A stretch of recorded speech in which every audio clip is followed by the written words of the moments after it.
Welcome to the R Spot, the place we come to examine and explore all things about all kinds of relationships. The goal is to gather and hopefully use the information shared to improve the relationships in your life. Again, today I'm responding to a common theme I'm reading in the letters I receive. People ask me all sorts of questions about their relationships. I don't know why. People don't know I've been divorced 3 times. But I studied and I took good notes. So people ask me, how can I? Why does he? Why can't she? What should I do about this or that? And as I read the details of the challenges people are facing, one question keeps coming up for me, and I want to present that question to you. Why? Why? Why are you in a relationship where you're not happy? Why do you stay in a relationship where you feel abused or neglected or afraid or just unfulfilled? Why can't you ask for what you want? Why do you stay where you're not getting what you need? Why? Just why? Now, I know and I speak from experience that I have stayed in a relationship where I was one step above miserable for a variety of reasons. I stayed because I really wanted it to work, even though it just wasn't working. I stayed because I thought that if I made just one more attempt or pleaded just one more time or found just the one right thing to do or way to be, that things would change. I stayed for the children. I stayed for the money. I stayed because the sex was good. I stayed because better the devil I knew than the one I didn't know. I stayed because I was too lazy to do the work required to leave. I stayed because I had been there so long, I didn't want to be wrong about trying to get it right. I didn't want to start all over, and I didn't want to blah, blah, blah. The bottom line is, after I left, I wasn't sure why I stayed, but here's what I did discover. The reason I stayed was usually linked to the reason I started the relationship in the first place. So let's start there. Make no mistake about it, being in love, being loved, and having someone to love is a marvelous experience. It feels good. It gives you life. It gives you hope. Relationships are the foundation of human experience. However, it is important to know why and how you go into a relationship, because if you want to know the end, you must look at the beginning. Why did you go into the relationship in the first place? Why did you choose that person? Or did you choose or did you settle? You meet someone, they seem nice, you like the same things, you have fun together, you share intimate time and space, and before you know it, it's a relationship. Or is it? What were you looking for?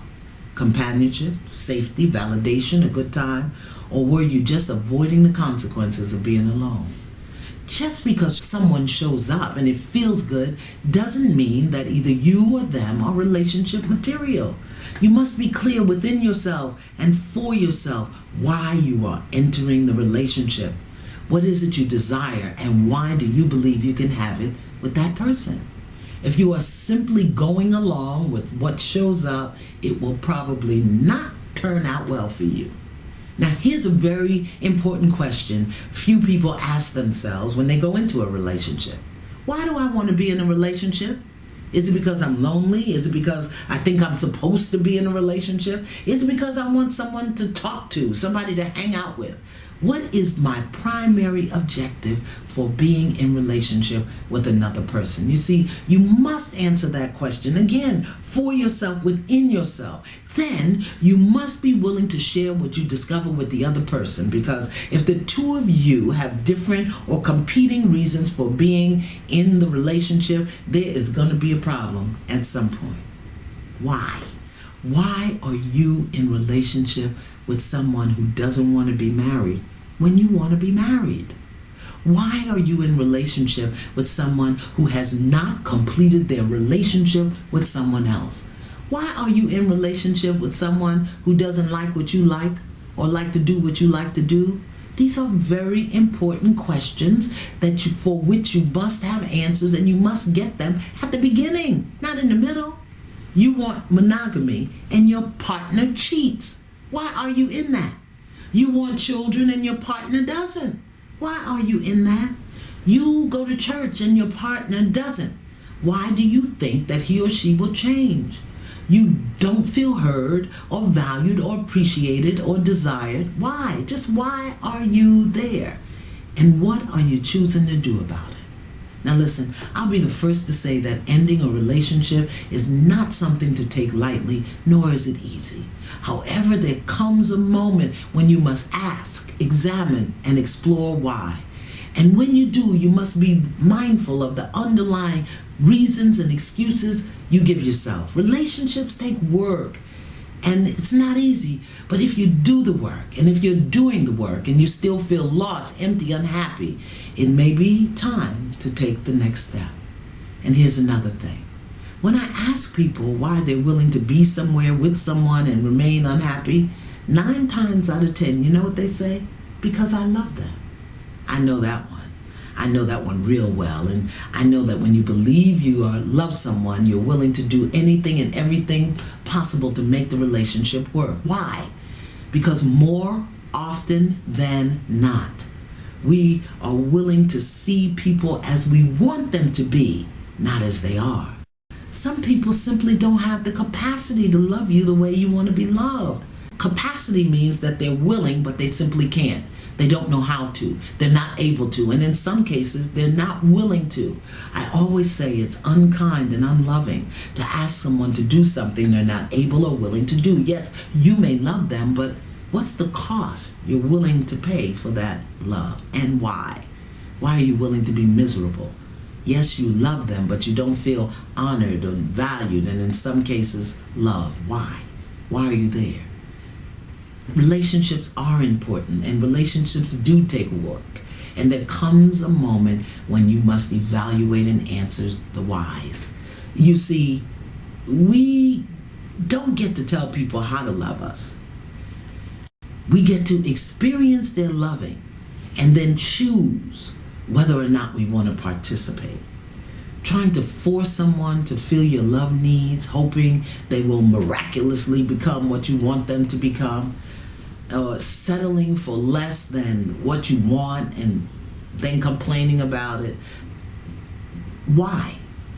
You see, the only reason we complain is because we know that things can be better. Unfortunately, they may not get better with this person at this time because they may not have the answer to your whys.